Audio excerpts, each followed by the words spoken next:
Sometimes I go to Starbucks and just have them fill my water bottle with ice and water so I can have the experience of someone that goes to Starbucks every day when I definitely can't afford to go to Starbucks every day. Hello, and happy Wednesday. Before we even get started, I just want to tell you a fun thing that happened at my dorm. There's skunks in northern Arizona, which is fine. I don't like skunks. Someone got sprayed by a skunk right outside where I live. So not only is the smell lingering outside, the person does live on the first floor of where I live. So the smell is everywhere.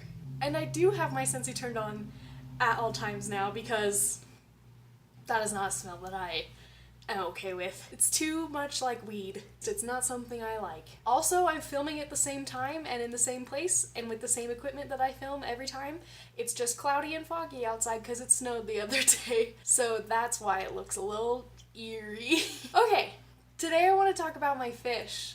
They're right here. There's 3 of them. There's 3 black mollies and I love them with my whole heart. You may be thinking to yourself, Lacey, these are different from the last fish that you had. Yes. There was a travesty. I had a pretty crappy August to begin with, and then I stressed about moving my fish 3 hours away from my home. Everything went fine in the general move, and I set up the tank and I wanted to get it roughly established before I threw fish in that tank. And then one morning I woke up and they were all dead. So it was the straw that broke the camel's back. I called Nathan in tears because all of my fish were dead. It was the worst thing that ever happened to me. I'm a good fish owner, and I take really good care of my fish, but accidents happen, I guess. So I went to the store and I got 3 black mollies and I love them so much. I wanted to talk about how my fish, help my mental health. As you probably know, I'm not the most mentally stable person. I'm very anxious,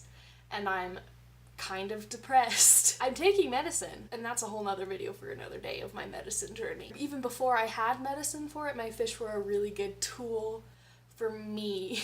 I love them. They have personalities, and they swim around, and especially when I'm filming videos, you can go back to all of my videos in this dorm, and they hang out here because they know something's gonna happen. They'll hang out on this side of the tank for the most part when I'm filming, and it's hilarious and adorable. I just love them. They know when it's about time to get fed. I feed them in the morning and at night because I'm a good, responsible fish owner. And when it's about that time at night, they'll start to splash and jump to get my attention, hey, it's time to eat, buddy. It's so cute, and I just love them to pieces. The reason they really help with my mental health is because they have to be on a schedule.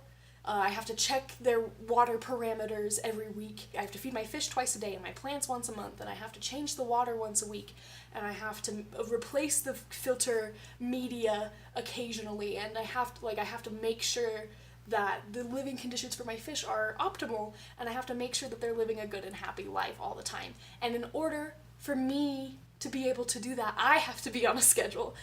I don't care about me, but I care about them. So I need to get my crowd together so I can help them live their best life. You know what I mean? My fish are one of the best things that have ever happened to me, because even when I wasn't in school or at work, I had to still be on a schedule, and I couldn't just sleep all day. I had to, get up and take care of my fish, and I had to get up and be a person and keep my area clean in my room or in my house or my dorm so I can be able to effectively take care of my fish. And I needed to keep my stuff organized so I knew what fish stuff was where and at what time I was supposed to use which ones. I'm working right now on, I want to get a new tank altogether because there is a little crack right here. I think it's from the move. Our dorm hired movers, and it was not the most helpful situation in terms of fish. I wanted to carry in the fish stuff, and they wouldn't let me do that, and that was frustrating. But anyways, I'm working on I want to get new gravel and more plants and a better filter and a UV sterilizer that goes in the filter instead of a separate situation. And I want to get a background paper. I want it to be such a cool environment for my fish. They'll love it no matter what. They're happy, and I'm a good fish owner, so they're living a good life no matter what I do to the tank. My fish have really helped me, and I'm not saying that everyone should have fish, because if you're not going to be a responsible fish owner, it's not worth it. Lots of people keep their fish in bowls, and that's not good. And lots of people keep their betta fish in those little cups in cloudy water, and that's not good either. There's lots of things you need to do to take care of fish, and if you're not gonna take care of the fish, don't own the fish. I love my fish because they help me, and that doesn't mean that everyone will love fish. Anyways, I'll see you tomorrow. The rest of you I'll see you next week. Bye. Guys, my eyebrow trimmer broke, and we're struggling over here in the eyebrow department.